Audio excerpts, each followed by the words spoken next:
The Mission, directed by Roland Joffe and released in 1986, is set in the jungles of South America and stars Jeremy Irons as Father Gabriel, a Jesuit missionary, and Robert DeNiro as Captain Mendoza, a mercenary and slave trader. The cast, the location, the cinematography, and the score by Ennio Morricone provide a spectacular surface that covers a fairly clunky script. The film touches upon some big subjects: faith, redemption, colonial exploitation, and the Catholic Church's complicity in such matters, but it does so with big strokes, minimal character development, and it lacks the nuance of a film like 1991's Black Robe, which deals with similar issues. But although The Mission is a movie that I don't rank among my favorites, it often enters my mind, particularly its ending, which clearly outlines a basic inner conflict that many conscientious people experience in our current age of increasing instability. Since I'll be talking about the ending, there will be spoilers ahead. It is South America in the 18th century. Although Spain and Portugal have carved out most of this triple frontier region into Argentina, Paraguay, and Brazil, there is still unclaimed territory that serves as home to the Guarani, at least those who haven't been enslaved or assimilated into colonial society. The Jesuits, however, are trying to convert the Guarani to Christianity and are initially met with hostility. This opening sequence, featuring a priest tied to a cross and going over the Iguazu Falls, provides the film with its most striking image. Although I wonder if the film's Catholic advisors had a problem with the priest going over the falls upside down. By the 1980s, the upside-down cross had come to represent devil worship in popular culture. So I wonder if the Jesuit technical advisors requested this visual effects shot of the cross suddenly right side up. Anyhow, a new pastor, Father Gabriel, is sent to the jungle, and this time the Guarani take him in, apparently because he plays the recorder really well. He is later joined by Captain Mendoza, now a penitent seeking redemption, not for his past crimes as a mercenary and slave trader, but because he murdered his brother for banging his girlfriend. After an epic act of penance and plenty of prayer and study, Mendoza soon becomes a Jesuit. The Guarani are now happily embracing Christianity too.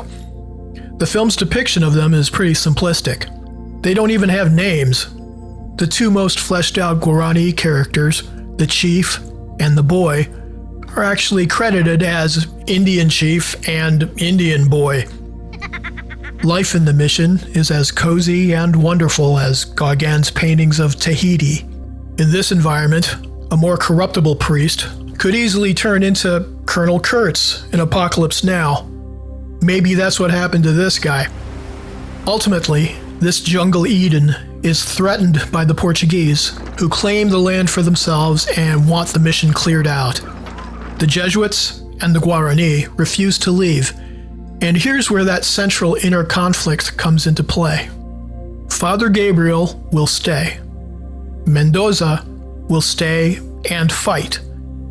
It's a basic choice that has to be made in any resistance, drawn in the starkest, simplest terms. Will it be peaceful resistance or armed conflict? Portuguese and Spanish forces are sent to the mission to clear everyone out and secure the territory. The Guarani are ready to fight. Mendoza resorts to his pre-Jesuit skill set. In battle, he gets an able assist from fellow badass Jesuit Liam Neeson. But Father Gabriel cannot give Mendoza his blessing. No. If you're right, you'll have God's blessing. If you're wrong, my blessing won't mean anything. If might is right, and love has no place in the world, maybe so. Father Gabriel is adhering to basic Christian teachings that most people forget about because they're so hard to follow. Turning the other cheek, loving your enemies. History and news cycles demonstrate how it often seems that might does make right. at least in the phenomenal world of conflict and polarity. When the Portuguese and Spanish forces attack the mission, Father Gabriel is heading a religious procession. I don't know if you can really call it a protest or an act of civil disobedience as exercised by Gandhi or MLK. It's definitely nonviolent, but I'd be hard-pressed to call it resistance.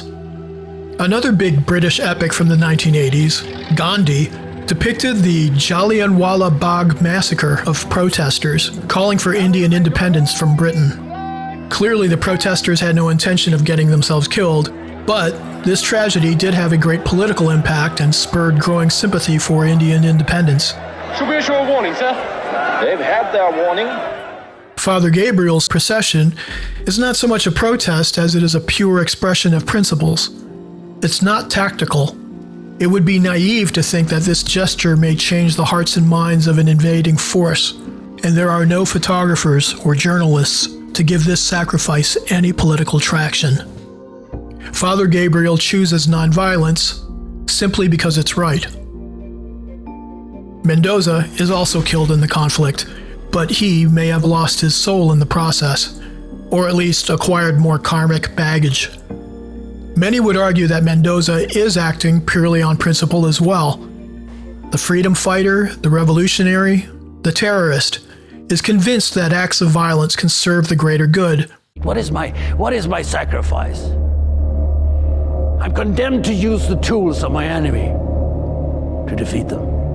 This is actually the inverse of a quote from the writer and activist Audre Lorde. The master's tools will never dismantle the master's house. They may allow us temporarily to beat him at his own game, but they will never enable us to bring about genuine change. On a practical level, it does appear that nonviolent resistance movements have proven more successful than violent uprisings. A study by political scientist Erica Chenoweth that analyzed hundreds of revolutionary campaigns found that only 26% of violent campaigns were successful, while nonviolent campaigns were 53% successful. The revolutions of 1989 and the subsequent collapse of the Soviet Union were largely bloodless affairs. This is mostly due to the fact that the state security apparatus, the police, the army, etc., laid down their arms and refused to confront demonstrators. In a popular movement, there are just too many friends and family in the crowd. Our current elites are well aware of this, which explains the race to develop robot soldiers free from human decision-making. At the end of the mission, the resistance fails, and a few survivors flee into the jungle to fight another day. In the real-life Guarani War of 1756, Spanish and Portuguese troops killed 1,511 Guarani while losing only 4 of their own. At the tail end of the movie, after the credit roll, we get a shot of the Jesuit cardinal who authorized the expulsion, looking back at us. Why? What did I do? Is he implicating us? Or warning us? I've always found this shot corny. It reminded me of Smokey the Bear PSAs from the 70s and 80s. Only you. But maybe that glare is meant to encourage us to contemplate the actions taken in the movie and apply those lessons to our own thoughts and actions. Not only when confronted by the sweep of historic events, but when we simply wake up in the morning and go through our day. Are you prepared to love your enemy? Thanks for watching. Please comment, hit the like button, and subscribe if you haven't already. Have a great day.